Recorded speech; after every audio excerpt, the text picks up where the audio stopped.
Oke, baik, kita mulai ya. Mari kita awali dengan doa. Sebentar saya share dulu doa pembukaannya.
Mari kita awali dengan doa.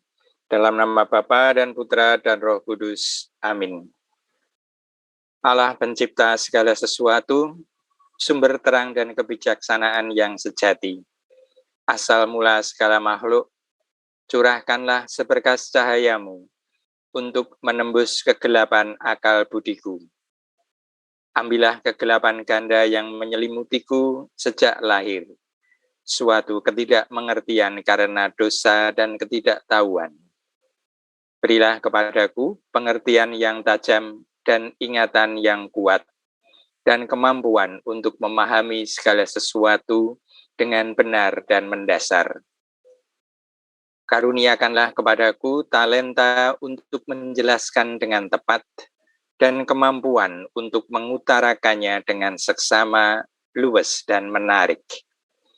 Tunjukkanlah bagaimana aku memulainya, arahkanlah perkembangannya, dan bantulah sampai kepada penyelesaiannya. Kumohon ini demi Yesus Kristus Tuhan kami. Amin. Dalam nama Bapa dan Putra dan Roh Kudus. Amin. Oke.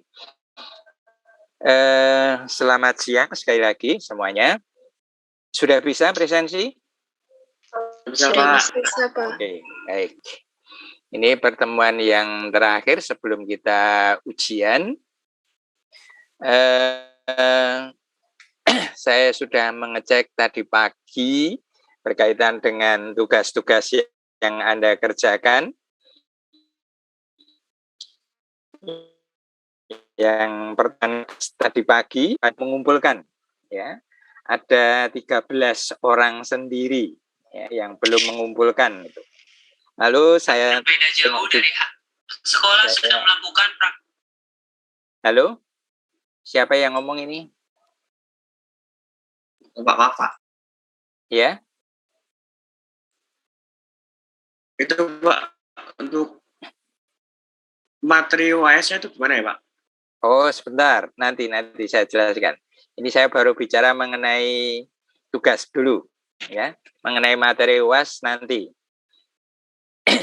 Jadi tugas yang kemarin masih ada 13 orang yang belum mengumpulkan. Tadi pagi saya melihatnya. Ya, nggak tahu kalau siang ini sudah ada yang menyusulkan. Gitu.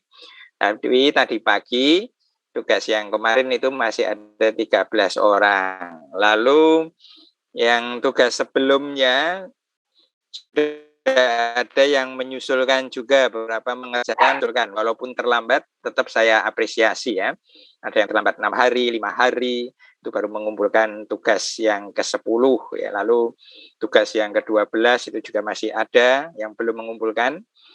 Lalu yang terakhir tugas 13 kemarin ya. Saya masih tetap menunggu ya sampai nanti hari di mana saya harus membuat nilai akhir ya. Jadi nilai akhir itu dari nilai tengah semester, lalu nilai akhir semester, ya prosentasenya nanti saya lihat di panduannya kalau ada.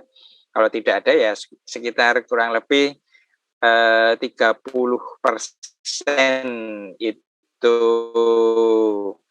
tengah semester, akhir semester itu 40%, lalu yang 30% itu adalah tugas-tugas dan keaktifan Anda. Ya, jadi sejauh ini yang saya bisa memantau ya sedikit sekali, tetapi tugas itu cukup banyak. Ya, dari situ saya bisa melihat, membantu nilai Anda. Nah, sekali lagi nilai dari tugas itu sifatnya untuk membantu, ya, untuk membantu manakala nilai tengah semester dan nilai akhir semester kurang maksimal, lalu bisa dibantu dengan nilai tugas itu.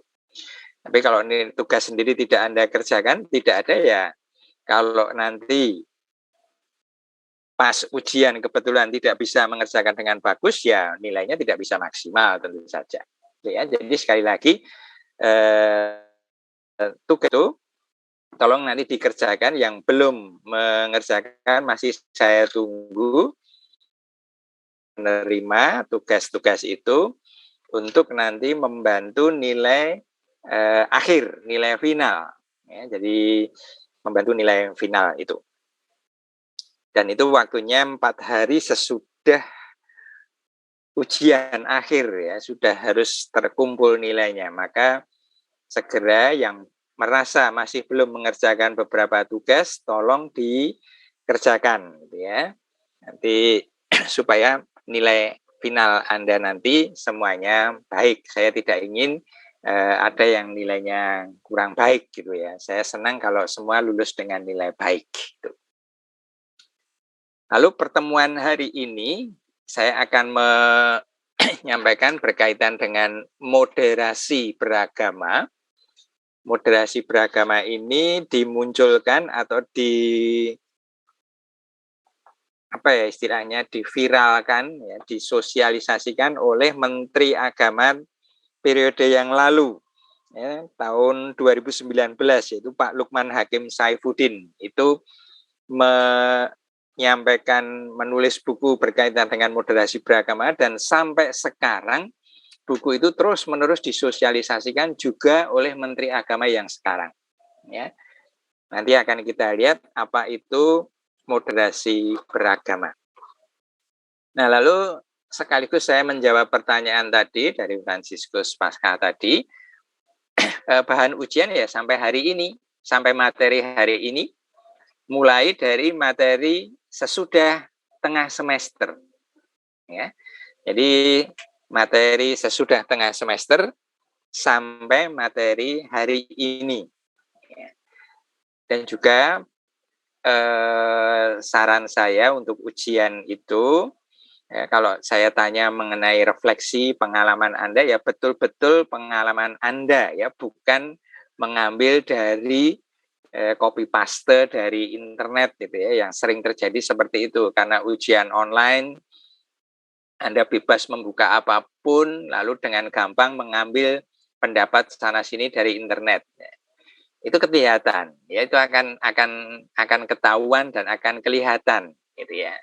Berbeda sekali dengan kalau itu murni jawaban Anda, kata-kata Anda, uraian Anda atau refleksi Anda. Nah, itu yang jelas saya jauh lebih menghargai kata-kata Anda, refleksi Anda, ya, daripada copy paste, apalagi yang copy paste-nya asal-asalan itu ya, tidak mengganti fontnya atau masih ada tanda-tanda di balik tulisan itu, kadang itu kelihatan gitu ya. Jadi sekali lagi saya lebih mengapresiasi, lebih menghargai jawaban-jawaban itu murni dari kata-kata Anda atau dari catatan Anda, ya, bukan dari copy paste dari pendapat-pendapat yang ada di internet, banyak sekali itu. Ya. Dan saya juga sebagian besar saya juga sudah membacanya, gitu ya. Maka kemungkinan besar kalau Anda mengambil dari internet, dari jawaban tulisan-tulisan yang ada di internet itu, kemungkinan besar itu saya pasti pernah membacanya dan itu akan langsung kelihatan, ya. Maka upayakan ya oke, Anda membaca boleh, tetapi merumuskan kembali pakai kata-kata Anda. Nah, itu jauh lebih saya hargai daripada Anda mengambil langsung copy paste lalu dikirimkan ke saya sebagai jawaban. Ya, itu akan kelihatan. Oke, apakah ada pertanyaan atau tanggapan? Ini ada yang angkat jari, benar nggak? Ada yang Hermanto angkat jari, bukan?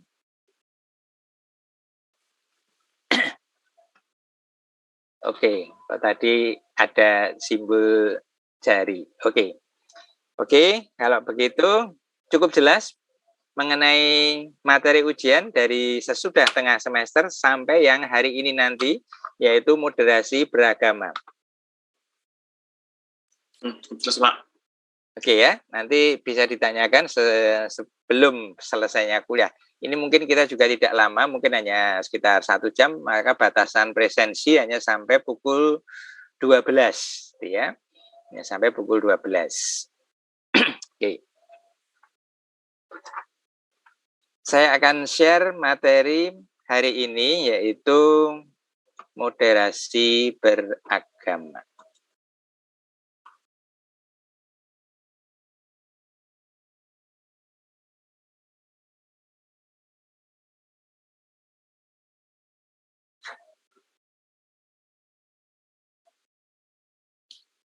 Bisa ya, kelihatan ya? Kelihatan, Pak. Ya. Moderasi beragama. Jadi sekali lagi, moderasi beragama ini dibuat atau dimunculkan pertama kali, ditulis oleh Bapak Lukman Hakim Saifuddin ya, sebagai Menteri Agama pada periode yang lalu. Jadi 1 Oktober 2019 ya. Ini berupa buku, lalu buku itu, moderasi beragama itu terus-menerus sampai sekarang itu disosialisasikan di mana-mana. Ya. Terutama di kementerian-kementerian agama itu ya. Di daerah-daerah itu kantor Kementerian Agama itu mengupayakan sosialisasi ini kepada siapapun ya. Nah, nanti akan kita lihat apa itu moderasi beragama dan mengapa itu terus-menerus disosialisasikan di negara kita, di Indonesia. Yang pertama, arti kata moderasi. Menurut Kamus Bahasa Indonesia, itu pengurangan kekerasan atau penghindaran ekstremisme. Ya. Atau bisa juga diartikan sebagai jalan tengah, ya, sesuatu yang terbaik. Nah, mengapa dikatakan sesuatu yang terbaik? Karena di dalam bahasa Latin itu ada Ada pepatah ya, ungkapan virtus est in medio. Itu keutamaan itu selalu ada di tengah ya. Jadi jalan tengah ya. Tidak terlalu ekstrim berat sebelah ya, tidak terlalu ke kanan ataupun tidak terlalu ke kiri. Nah, itu arti kata moderasi ya. Kadang kita juga mendengar moderator. Moderator itu yang menjadi penghubung ya di tengah-tengah antara pembicara dan audiens ya, moderasi. Lalu orang yang mengupayakan moderasi atau yang sudah menjalankan moderasi itu disebut sebagai orang yang moderat, yang ada di tengah ya, tidak terlalu ekstrim, tidak terlalu ke kanan ataupun ke kiri atau yang di ujung gitu ya. Nah, ini penghindaran ekstremitas ya, ekstremitas sesuatu yang terlalu ya, kadang tidak baik gitu yang terlalu itu ya. Kalau terlalu jelek ya jelas menjadi jelek ya. Bahkan terlalu baik pun itu juga kadang menjadi kurang baik ya.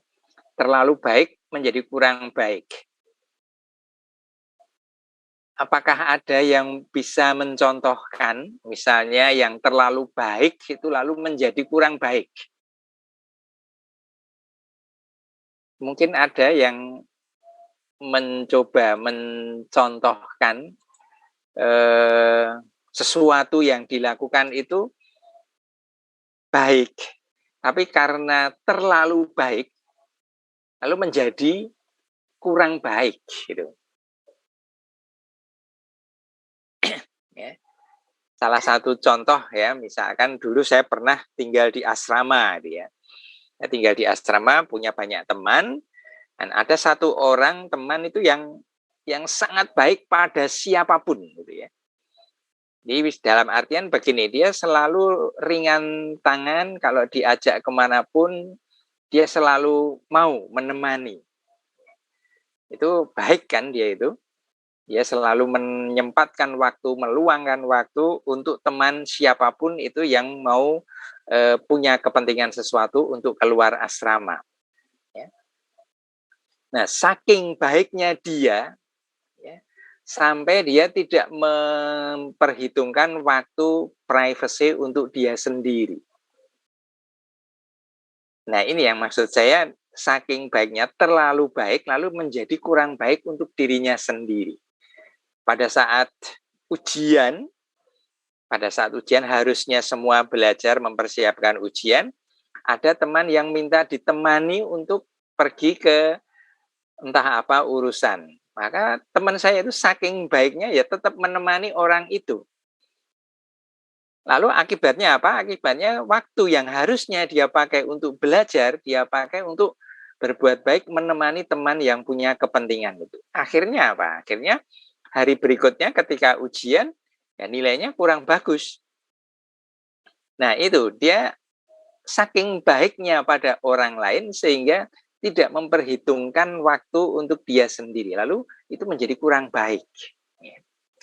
Atau juga ada orang yang waktu itu seorang Romo, itu jelas gitu ya, Romo saking baiknya, dia melayani umat dimanapun dan tidak mengenal waktu.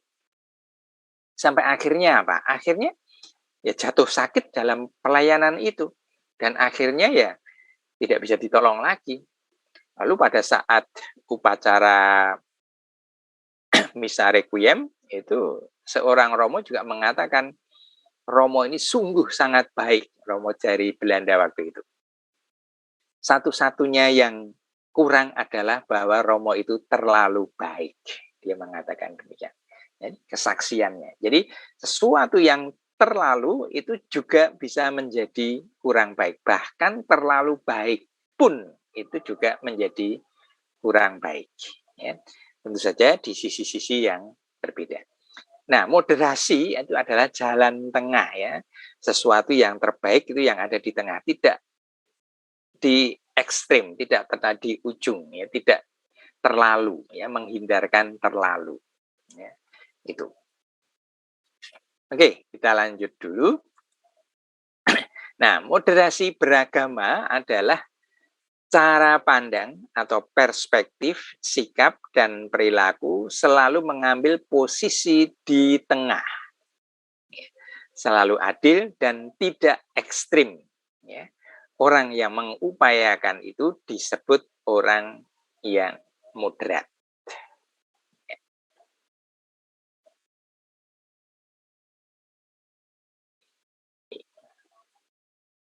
Oke, kita lanjut dulu.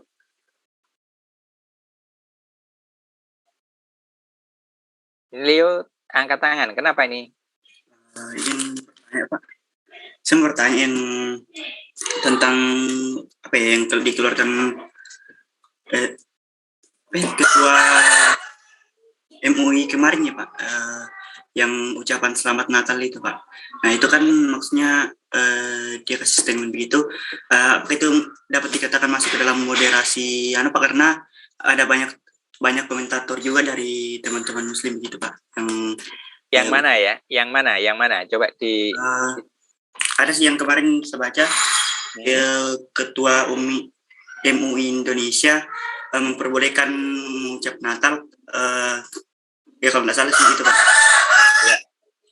Oke, itu memang salah satu upaya untuk mewujudkan moderasi beragama itu, antara lain itu kan tidak ekstrim ya, sekedar mengucapkan itu itu kan bukan suatu yang apa ya, yang istimewa begitu ya. Jadi suatu hal yang biasa kalau kita mengucapkan.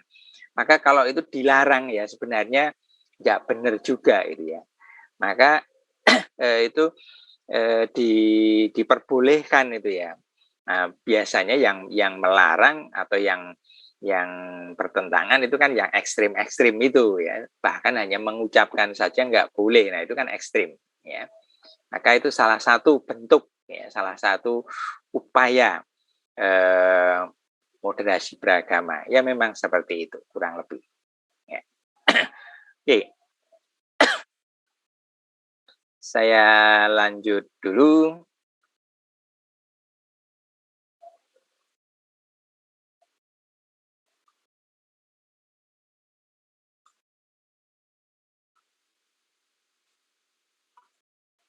Ya.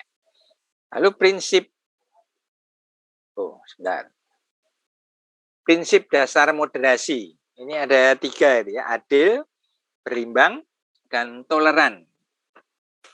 Adil itu tidak berat sebelah, tidak memihak, lalu berpihak pada kebenaran. Ya, tidak memihak artinya tidak memihak salah satu yang bertentangan, ya, tetapi berpihak pada kebenaran. Ya. Lalu berimbang, cara pandang, sikap, komitmen untuk selalu berpihak pada keadilan, kemanusiaan, dan persamaan. Ya. Keadilan, kemanusiaan, dan persamaan. Nah ini yang penting, nanti kita bisa mengkritisi ya sejauh mana pelaksanaan kehidupan beragama di Indonesia ini betul-betul mengupayakan keadilan, kemanusiaan, dan persamaan. Lalu yang prinsip ketiga adalah toleran, penghargaan terhadap perbedaan pandangan dan kemajuan identitas budaya masyarakat. Jadi toleran itu nanti sebagai hasil dari moderasi. Ya. Toleran itu tidak hanya menerima, ya, tidak hanya mengakui bahwa orang itu berbeda dengan dirinya. Ya, saya toleran dengan orang lain itu tidak hanya saya menerima perbedaan, ya, tetapi lebih dari sekedar menerima, tapi menghargai dan menghormati orang yang berbeda. Nah, kalau hanya sekedar menerima itu banyak gitu ya. Ya, kamu beda dengan saya ya sudah oke. Ya. Tapi kalau sampai pada tidak hanya sekedar menerima perbedaan, tetapi menghormati bahwa Anda berbeda, menghargai bahwa Anda berbeda dengan saya, itu yang jarang gitu ya. Maka kita harus mengupayakan. Ya. Nah, nanti bisa kita lihat itu ya, agama mana yang sudah mengupayakan toleran, agama mana yang masih belum ya, selalu dalam proses gitu ya. Tapi tentu saja tidak semua ya, kita tidak bisa memukul rata semua yang beragama tersebut lalu tidak toleran gitu ya. Selalu muncul oknum-oknum, selalu muncul orang-orang tertentu saja ya. Kita tidak bisa memukul rata dari agamanya. Seluruh agama itu misalnya itu nggak bisa ya. Karena ternyata juga ada cukup banyak dari agama itu yang sungguh mengupayakan toleransi, ya, sudah mengupayakan moderasi dan hasilnya toleransi. Oke, kita lanjut dulu.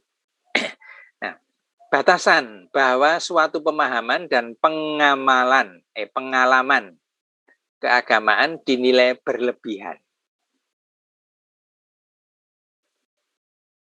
Itu adalah jika melanggar nilai kemanusiaan, melanggar kesepakatan bersama, dan yang ketiga, melanggar ketertiban umum. Jadi ada 3 poin itu. Nilai kemanusiaan, lalu kesepakatan bersama, kemudian yang ketiga adalah ketertiban umum. Mengapa orang melanggar kemanusiaan, nilai kemanusiaan, lalu disebut sebagai pengalaman keagamaannya berlebihan atau ekstrim? Ya karena agama itu dibuat sebenarnya kan untuk menghormati, menjunjung tinggi nilai martabat manusia. Ya. Lalu kalau ada peristiwa atau kejadian atau perbuatan yang lalu melanggar nilai kemanusiaan atau menurunkan harkat kemanusiaan, itu berarti perbuatan itu dari sisi keagamaan sudah dinilai sebagai ekstrim. Nggak ada agama yang mengajarkan membunuh gitu ya. Pasti mengupayakan kehidupan ya. Nah, memang ada pertentangan itu kalau misalnya mengenai aborsi gitu ya. Ada yang pro aborsi, ada yang kontra aborsi. Itu kan menghilangkan masalahnya ada di sejauh mana itu sudah dianggap sebagai manusia dan belum dianggap sebagai manusia.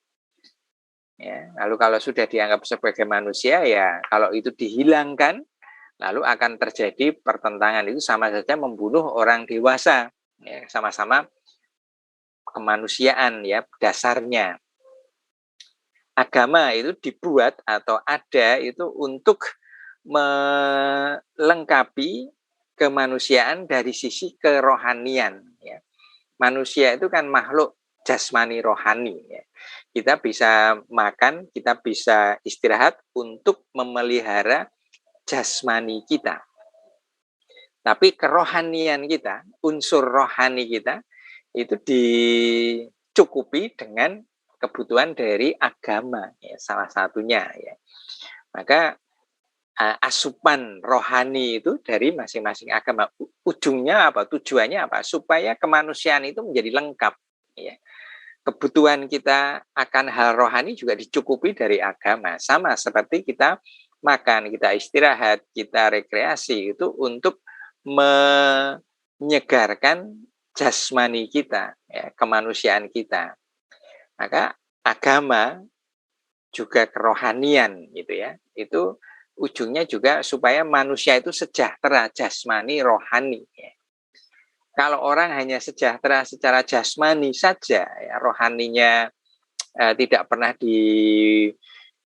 diperhatikan, ya bisa jadi akhirnya orang stres itu ya, walaupun kaya, walaupun terkenal, tapi kalau tidak pernah memberikan asupan rohani, memperhatikan kehidupan rohaninya, orang itu akan merasa kosong dan akhirnya frustrasi dan bisa jadi bunuh diri. Maka kita sering atau pernah mendengar orang yang sangat terkenal, orang yang sangat kaya, merasa hidupnya sia-sia lalu akhirnya mati bunuh diri. Kan sayang sekali. Karena apa? Karena tidak ada kerohaniannya sebagai bagian dari kemanusiaan yang juga harus dicukupi, dan itu tidak. Maka jadinya orang yang akan merasa nggak ada gunanya. Berbeda dengan orang yang mungkin sederhana saja, bapak-bapak, ibu-ibu yang tinggal di kampung yang sederhana, pendidikannya biasa-biasa saja, tetapi dia mencukupi kebutuhan jasmani dan rohaninya dengan cara yang sederhana. Lalu orang itu akan bisa sampai usia yang tua dengan tetap tenang, dengan tetap segar karena kecukupan jasmani dan rohaninya. Ya. Artinya apa? Artinya ya mungkin jasmaninya cukup-cukup biasa saja itu ya. Artinya tidak terlalu kaya, pendidikannya juga tidak terlalu tinggi. Tapi dia mengupayakan nilai kemanusiaan secara utuh. Artinya mencukupi juga hal-hal rohani. Dan itu bisa menjadi, kita bisa melihat ya orang-orang di desa, orang-orang di kampung-kampung itu yang sederhana ya. Yang tidak aneh-aneh hidupnya, wajar-wajar saja, itu mereka kadang bisa berusia tua dan tetap segar gitu ya, karena mempunyai atau menjunjung tinggi nilai kemanusiaan secara utuh itu. Nah ini salah satu poin ya, mengapa nilai kemanusiaan itu penting gitu ya, karena ini ya, agama juga dimaksudkan untuk manusia, untuk kesejahteraan kita, kesejahteraan dari sisi rohani itu ya. Lalu yang kedua, bahwa pengalaman keagamaan dinilai berlebihan kalau melanggar kesepakatan bersama. Nah, ini kalau di Indonesia jelas konteksnya ya, kesepakatan bersama itu adalah yang akhirnya muncul sebagai peraturan ya. Peraturan itu kesepakatan bersama, dasarnya adalah Pancasila ya, kesepakatan bersama pada waktu negara kita ada. Nah, Pancasila itu kalau Anda mempelajari juga di mata kuliah Pancasila itu kan kadang disebut sebagai perjanjian luhur bangsa ya. Kesepakatan bersama bahwa dasar negara kita bukan negara agama tetapi negara kebangsaan atau negara nasionalis. Dasarnya adalah Pancasila itu. Nah, kalau itu dilanggar kesepakatan itu, maka itu pasti akan menjadi pengalaman yang ekstrim. Nah, ini juga peraturan itu ya, melanggar peraturan. Peraturan itu kan kesepakatan bersama dibuat untuk supaya manusia itu menjadi lebih nyaman dalam kehidupannya. Maka kalau itu dilanggar ya itu pasti itu ada ekstrim tertentu ya, menekankan satu sama mengurangi atau mengabaikan masalah yang lain. Ya. Lalu juga ketertiban umum. Ya, ini kadang sering kita lihat itu ya. Kalau dulu saya pernah waktu di Banjarmasin ya, mungkin ada yang Anda dari Banjarmasin itu. Waktu itu kan di sana Islamnya cukup kuat itu ya, sehingga kadang kalau hari Jumat seperti sekarang ini ada beberapa jalan yang ditutup karena jalan itu dipakai untuk beribadah gitu ya, untuk bersembayang. Karena masjidnya di seberang jalan, di sebelah pinggir jalan, lalu saking banyaknya orang yang mau menghadiri sholat Jumat itu, lalu sampai menutup jalan. Nah ini kalau tidak diatur ya, artinya tidak ada yang mengatur, lalu kan mengganggu ketertiban umum. Ya. Nah itu beda masalahnya kalau di situ ada orang-orang yang memang mengarahkan, ya, memang memberi tanda bahwa di situ jalan itu ada yang menggunakan jam sekian jam ini misalnya itu ya, itu nggak masalah ya, itu ketertiban umum masih diupayakan. Tetapi kalau sama sekali tidak ada orang lalu dengan enaknya mereka bersembayang gitu, nah itu berarti mengganggu ketertiban umum, itu yang disebut ekstrim. Ya. Atau nggak ada apa-apa tiba-tiba berdiri di tengah jalan lalu sembahyang di tengah jalan, itu juga jelas mengganggu ketertiban umum. Ya. Berbeda kalau sekali lagi misalnya ada yang mengatur. Ya. Nah ini contoh ini juga sering terjadi gitu ya, ketika hari raya, misalkan hari raya Idul Fitri itu, lalu orang mengatur tempat parkir, mengatur jalan gitu ya, atau tidak usah hari raya kita pun ya, Natal, Paskah itu kan kadang gereja-gereja pasti penuh gitu ya. Lalu ada orang-orang yang membantu menertibkan jalan di sekitar gereja. Entah itu parkirnya, entah itu ketertiban di jalan. Nah itu oke, itu artinya ada yang mengatur sehingga ketertiban umum itu diupayakan, tidak dilanggar. Tapi kalau ada gereja yang tiba-tiba tanpa pemberitahuan apa-apa lalu tiba-tiba menutup jalan, nah itu artinya melanggar ketertiban umum. Ya, itu ekstrim ya. Jadi nilai kemanusiaan, kesepakatan bersama dan ketertiban umum itu yang perlu diperhatikan. Ya, sejauh itu tidak dilanggar itu oke, ya. Tapi kalau itu sudah dilanggar lalu itu akhirnya jatuh pada ekstremitas tertentu. Ya. Walaupun itu untuk agama gitu ya, untuk contoh lagi ya mengenai nilai kemanusiaan ini dicontohkan sendiri juga di dalam buku itu ya. Ada seorang yang mau seorang Islam yang mau melaksanakan sholat itu kan harus membersihkan diri gitu ya, bersuci atau berwudu gitu ya, berwudhu gitu ya, dengan air gitu. Di masjid-masjid, di tempat ibadah, mereka kan selalu itu. Nah, ini dicontohkan ya, ada suatu tempat yang airnya itu sangat terbatas. Ya. Padahal orang itu mau sholat harus bersuci diri, harus berwudhu ya. Nah, ketika mau menggunakan air yang sedikit itu, ternyata ada sebelahnya itu ada hewan yang kehausan. Ada binatang yang kehausan.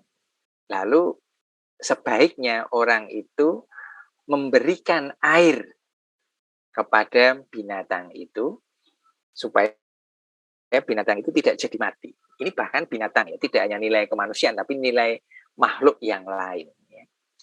Lalu bagaimana dia berwudu, bagaimana dia bersuci diri, membersihkan diri? Dia menggunakan cara yang lain. Karena di dalam pemahaman Islam bisa jadi orang berwudu itu menggunakan yang lain, bukan air, gitu ya, cara yang lain. Atau juga kalau kita misalnya, kita mau berangkat ke gereja, kita mau melaksanakan ibadat, tapi kebetulan di jalan ada kecelakaan, ya. Wah, kita mesti spontan menolong orang yang kecelakaan itu, lalu ibadat kita jadi terlambat, gitu ya. Nah, itu artinya apa? Artinya kita mementingkan nilai kemanusiaan orang yang sedang mengalami penderitaan itu daripada kepentingan kita sendiri yang mau berangkat atau melaksanakan ibadah. Nah, itu salah satu contoh juga yang sepadan dengan itu, mementingkan nilai kemanusiaan. Nah, itu. Oke, ini kita lanjut berikutnya dulu. Nah, bagaimana orang moderat memahami kemanusiaan? Nah, ini kaitannya tadi ya. Kemanusiaan adalah salah satu esensi agama. Inti pokok ajaran agama adalah untuk menjaga kemanusiaan. Orang moderat akan memperlakukan mereka yang berbeda agama sebagai saudara sesama manusia. Ya, berbeda agama itu sebagai saudara sesama manusia, karena sama-sama manusia. Dan akan menjadikan orang yang seagama sebagai saudara seiman. Anda semua, kita semua sama-sama saudara seiman, sama-sama orang Katolik. Nah, itu mestinya jauh lebih memperhatikan, kita sama-sama orang Katolik, orang Kristen, sama-sama memperhatikan itu ya, jauh lebih sebagai saudara. Orang moderat akan sangat mempertimbangkan kepentingan kemanusiaan di samping kepentingan keagamaan yang sifatnya subjektif. Nah, ini contoh tadi ya, kalau ada orang yang mau berangkat beribadah, tiba-tiba ada orang yang mengalami kecelakaan, lalu spontan kita mesti menolong orang itu tanpa harus menanyai kamu agamanya apa dulu gitu kan. Enggak ya, itu subjektif sekali itu. Maka kemanusiaan itu lebih universal ya, mempertimbangkan kepentingan kemanusiaan yang universal, yang objektif ya, di samping kepentingan keagamaan yang sifatnya subjektif. Ya, contoh juga di gereja Medok tempat saya itu dulu membuka klinik gigi gitu ya, dan pasiennya siapapun itu, ya. Bahkan dari agama yang lain silahkan gitu, ya, dengan harga yang sangat murah. Ya. Nah, ini artinya apa? Ini artinya pertimbangan kemanusiaan, ya. Maka juga mestinya ya rumah sakit atau dokter itu ya harus pertama-tama adalah dari sisi kemanusiaan, bukan dari sisi kepentingan agama. Ya. Kalau ada rumah sakit yang tidak mau menerima pasien dengan agama tertentu, nah itu namanya ekstrim itu. Ya, kita mesti mencoba menghilangkan itu. Dan ini sekarang ini cukup banyak gitu ya. Ada perumahan gitu ya, perumahan hanya menerima agama tertentu. Nah, ini juga mulai ya. Atau juga kos-kosan hanya menerima dengan agama tertentu. Nah, itu enggak moderat itu ya, bukan contoh moderasi yang bagus itu ya. Nah, ini kita harus mengupayakan itu, kita nilai kemanusiaan itu yang utama ya, kepentingan yang utama. Kita lanjut dulu. Nah, mengapa moderasi beragama diperlukan?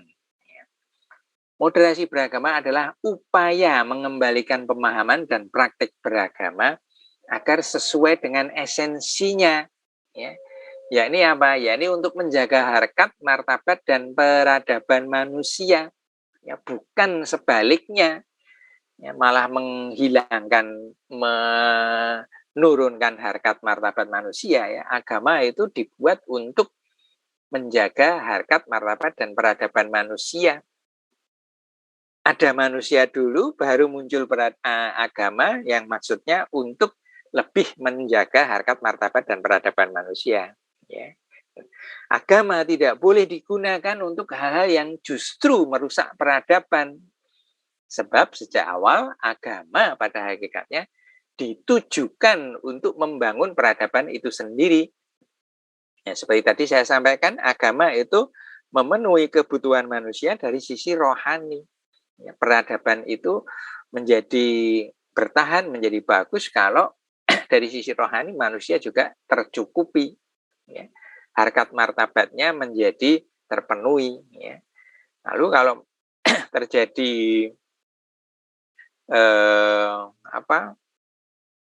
pembunuhan, terjadi sesuatu yang merusak peradaban ataupun juga mengurangi harkat martabat, itu jelas sesuatu yang ekstrim dari sisi agama. Nah, itu yang kita upayakan untuk dikurangi, dihilangkan kalau bisa. Kita lanjut dulu.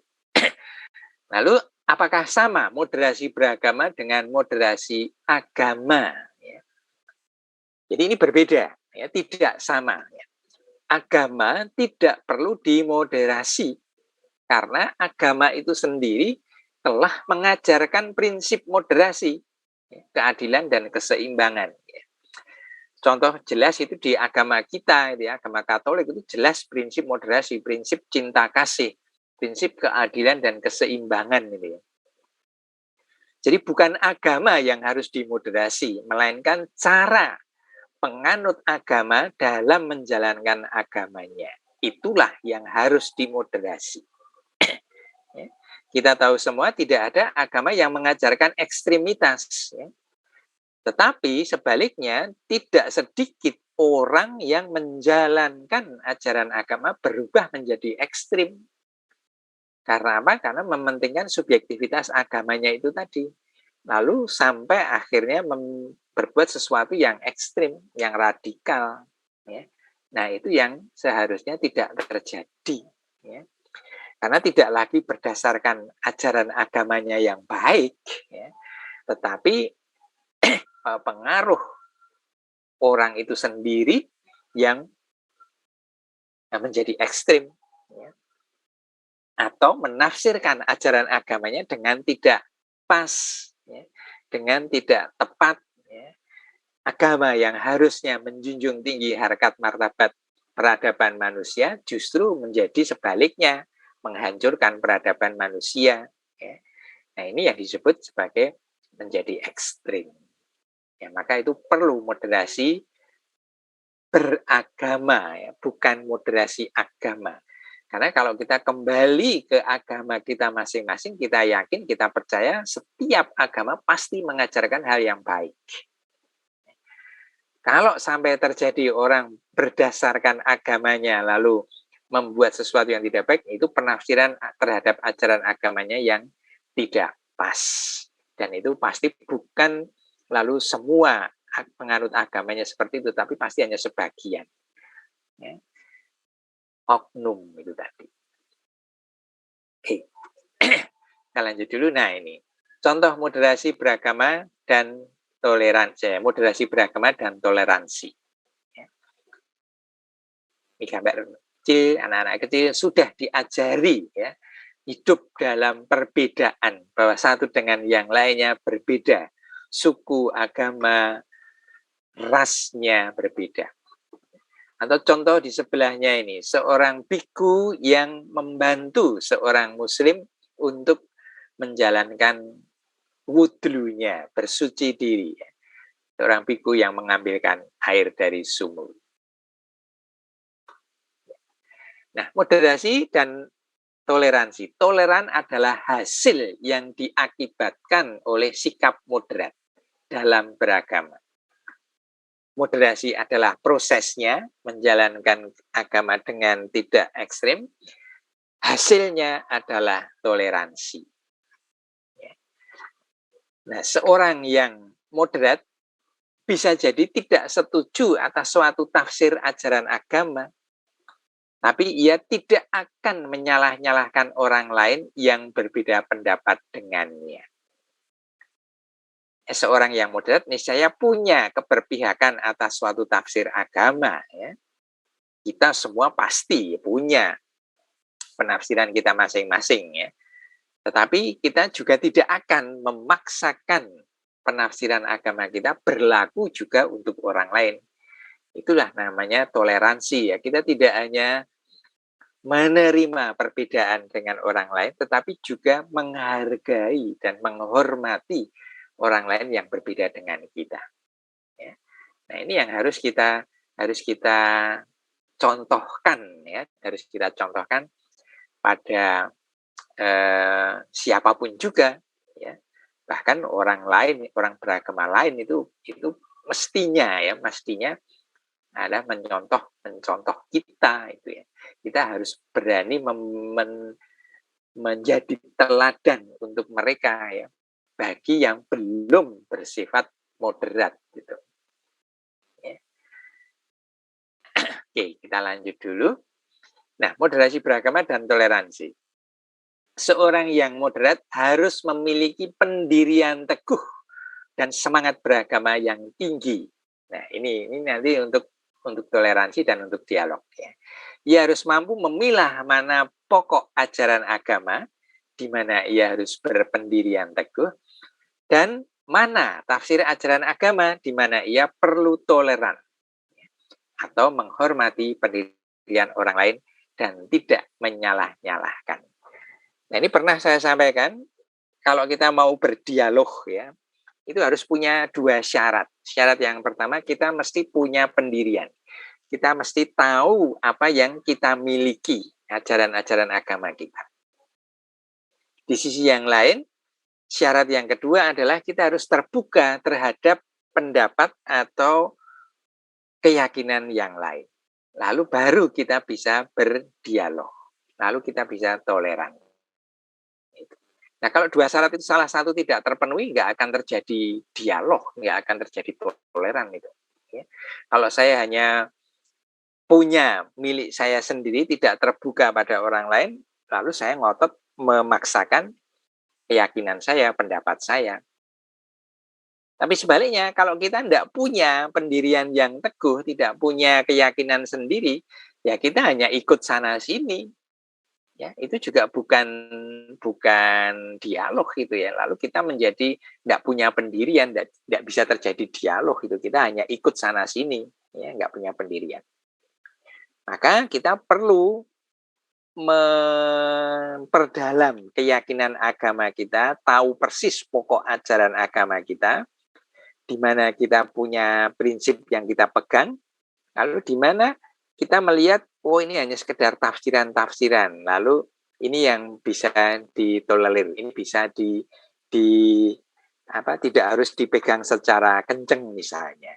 Nah ini yang lalu kita tahu mana yang tafsiran, mana yang pokok dari ajaran agama kita. Ya. Maka itu penting ya. Sama juga yang tadi disampaikan itu ya, mengenai mengucapkan selamat pada orang lain. Apakah itu suatu hal yang pokok dalam agama mereka? Tidak. Itu kan hanya tafsiran. Ya. Tafsiran orang tertentu, ahli tertentu di agama itu yang mengatakan itu tidak benar. Sementara ahli yang lain tafsirannya boleh juga, bisa. Ya. Jadi bukan suatu yang pokok di ajaran agama itu bahwa mengucapkan selamat itu enggak benar gitu ya. Maka itu tidak perlu dipegang teguh yang tidak pokok itu ya. Itu bisa menjadi bahan toleransi dengan yang lain. Seperti misalnya sekarang ini di agama kita Katolik gitu ya. Wah, karena misa atau perayaan Ekaristi di masa pandemi ini perlu cepat ya. Lalu perlu maka aturan-aturan liturgi itu bisa berubah gitu ya. Tidak perlu sekarang ada jabat tangan misalnya. Demi apa? Demi kemanusiaan, keselamatan ya. Salam damai cukup mengatupkan tangan di dada, namaste, lalu tidak perlu berjabat tangan. Nah, itu tafsiran itu ya, bisa. Bahkan sekarang tidak perlu berlutut ya, karena kalau berlutut yang depan tidak berlutut lalu jaraknya menjadi dekat ya, ada kemungkinan menularkan virus misalkan kalau terjadi seperti itu. Ya, maka orang hanya di dalam Ekaristi sekarang hanya berdiri dan duduk ya, tidak ada berlutut misalnya seperti itu. Nah, ini bukan hal yang pokok soal berdiri atau soal duduk, soal jabat tangan atau tidak ya, itu bukan hal yang pokok, itu hanya tafsiran terhadap ajaran tertentu ya. Maka itu bisa ditolerir ya kalau tidak dilakukan ya. Ini contoh ya, contoh moderasi beragama dan toleransi. Nah, moderasi beragama dalam konteks Indonesia. Moderasi beragama adalah bagian dari strategi bangsa ini dalam merawat Indonesia. Indonesia disepakati bukan negara agama, tetapi juga tidak memisahkan agama dari kehidupan sehari-hari warganya. Nilai-nilai agama dijaga, dipadukan dengan kearifan adat-adat istiadat lokal. Ritual agama dan budaya berjalan rukun dan damai. Budungan kabeh sih. Itulah sesungguhnya jati diri bangsa Indonesia, negeri yang sangat agamis, santun, toleran, dan mampu berdialog dengan keragaman. Apa-apa mau ora dadi Islam kok. Oke. Ya. Oke, jadi pentingnya moderasi beragama di Indonesia ini karena apa? Karena Indonesia ini sungguh beragam. Ya. Agamanya beragam, budayanya beragam, lalu perlu adanya moderasi beragama. Ya, sangat majemuk. Nah, memang pada waktu saya menerima sosialisasi moderasi ini, saya juga mempertanyakan ya, kalau dari sisi agama kita, Katolik, Kristen Katolik itu sudah sungguh sangat moderat kita itu. Tapi justru dari pihak yang non-Kristen, non-Katolik itu yang perlu betul dimoderasi. Maka kenceng itu ya, Menteri Agama pada waktu itu betul-betul mengupayakan itu, bahkan sampai sekarang itu ya, sosialisasi mengenai moderasi beragama itu terus dilakukan walaupun sudah ganti menteri ya, karena memang itu dirasa cukup baik ya. Dan semoga ya moderasi beragama yang disosialisasikan terus menerus itu juga nantinya ada hasilnya ya, terutama bagi yang bukan beragama Kristen dan Katolik. Kalau saya yang beragama Kristen Katolik, saya yakin kita sudah cukup moderat gitu ya. Walaupun ada juga sih yang masih ekstrim ya. Karena yang radikal pun juga ada di lingkungan Kristen maupun Katolik gitu. Oke. Sampai di sini apakah ada tanggapan atau pertanyaan? Silahkan.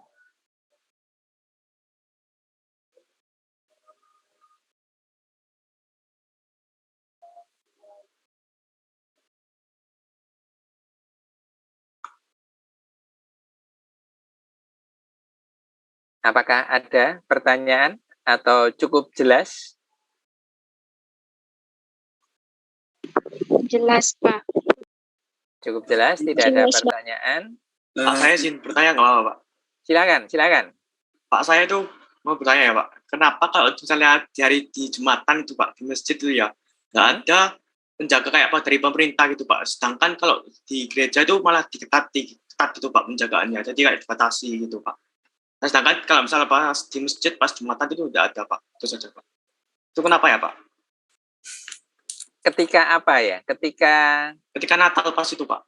Oh, kalau hari besar itu pasti ada ya, di masjid juga ada ya. Bahkan di masjid itu tidak hanya dari pemerintah itu ya, dari swasta pun, di Katolik, di Kristen pun juga tidak hanya dari pemerintah, tapi itu hari-hari besar gitu ya.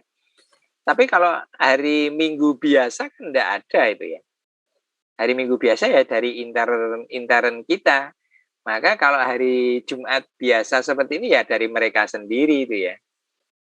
Tapi kalau hari raya besar, hari Lebaran misalnya, Idul Fitri misalnya, itu pasti dijaga, itu ada. Bahkan kalau di sini, di sekitar saya ini, ada Jumatan biasa begini, ada orang yang mengatur di lalu lintas di jalan itu ya, yang mengupayakan itu. Semacam apa ya, yang pakai seragam hijau itu ya, dari kelurahan itu ada itu. Nah, kalau di gereja tempat kita itu hari-hari Minggu, hari biasa itu ya dari kita sendiri intern. Tapi kalau hari besar pasti ada dari polisi mengamankan, dari kelompok apa ya, ormas-ormas tertentu itu juga membantu, sama itu. Gitu ya Pak, terima kasih Pak. Oke, ya, ada lagi yang lain komentar?